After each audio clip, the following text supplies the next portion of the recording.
Okay, let's dive right in. Have you ever felt just completely stuck? You know the feeling, like you've thought about what you want, you've listened to all the advice, but something still feels off, unclear. Well, I'm here to tell you that feeling, it's not a personal failure. Today, we're going to reframe this entire problem. And look, this is so important to get. You've probably already tried to plan, to visualize, to take action. You've done the work. The fact that you're still feeling stuck doesn't mean you're lazy or that you're resisting.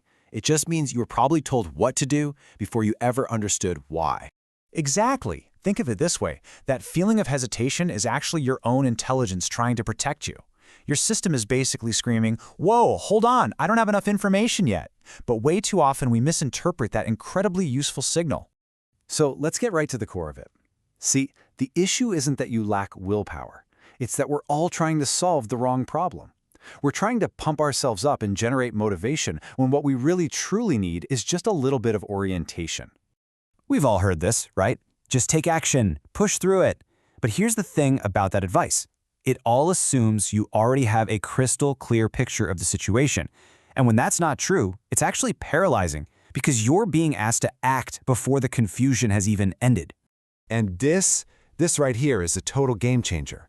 Confusion isn't some flaw in your character. It's a flaw in the sequence of events. It's the natural state that happens when steps are given out of order. It's not your fault. It's a flaw in the process you were given. And this slide, it lays out the natural order of things. Every single system that actually works respects this sequence. Clarity has to come first. When you skip it, everything that follows, the decision, the action, even trying to make things better, it all becomes unstable and just exhausting. Okay, so this is where things get really interesting, because we're about to tackle one of the biggest, most damaging mistakes we all make.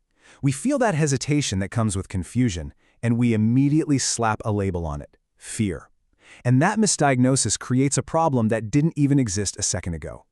Look, when people throw these lines at you, they're making a huge assumption. They're assuming the path is already clear, and the only thing left is for you to get over some emotional hurdle. But if that assumption is wrong, this advice is actually harmful. It's telling you to override your own good judgment. Okay, let's break this down because this is absolutely key. Fear shows up after you have clarity. It sounds like, okay, I know exactly what to do, and I'm scared of what it'll cost me. But confusion, that shows up before clarity. It's just a lack of information. With fear, you can point to something specific. You know what you're afraid of. With confusion, it's just this big, vague fog. And this is the money quote right here. This is your new litmus test. If your so-called fear feels vague and you can't really put a name to it, well, that's a huge sign you're not actually dealing with fear. You're dealing with a lack of clarity.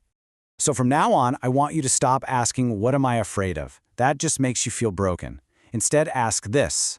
This question, it lowers the pressure, it gives you your power back, and it turns that awful, stuck feeling into a productive investigation. And that's how you find your way out. All right, so what happens when we get this wrong? What happens when we misdiagnose our confusion as fear and then try to push through by just making a decision? You know, at some point, deciding early got framed as this great virtue. But when clarity is missing, it's not a commitment, it's a gamble. And that's why forcing a decision feels so awful, right?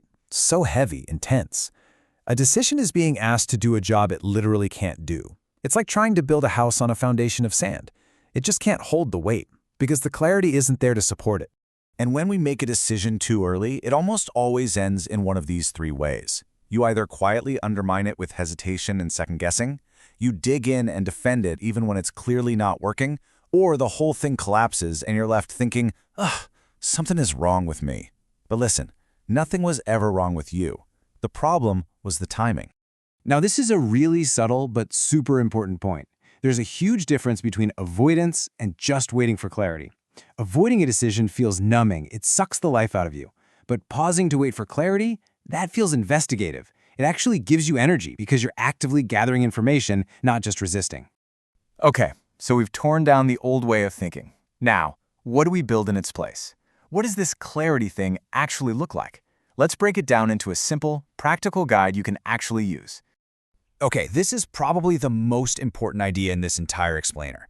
We always think of clarity as some kind of feeling, right? Like a lightning bolt of inspiration we have to wait for. But it's not. Clarity isn't a mood you wait for. It's a structure you build. It's an objective thing you can achieve, whether you feel confident yet or not. And boom, here they are. These are the 4 questions you need to answer. First, what's the specific problem here? Second, can you actually describe what success would look like?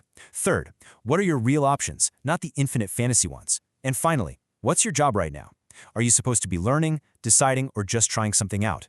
Answering these creates the structure. And hey, it's just as important to know what you're not looking for. Clarity isn't this big emotional rush. A lot of times things like motivation and confidence only show up after you start taking action from a place of clarity. If you wait for those feelings to show up before you have clarity, you'll be waiting forever. I love this quote because it just sums it all up perfectly. Real clarity doesn't get rid of all the risk or all the doubt. It just helps you manage it. It's the difference between stumbling around in a pitch-black room and walking down a path that, yeah, it might be a little foggy, but you can see your next step. So here's the takeaway. The next time you feel that pressure building, that voice telling you to just decide, I want you to pause. Don't ask what you're afraid of. Ask yourself this powerful, productive question. Turn that hesitation into an investigation.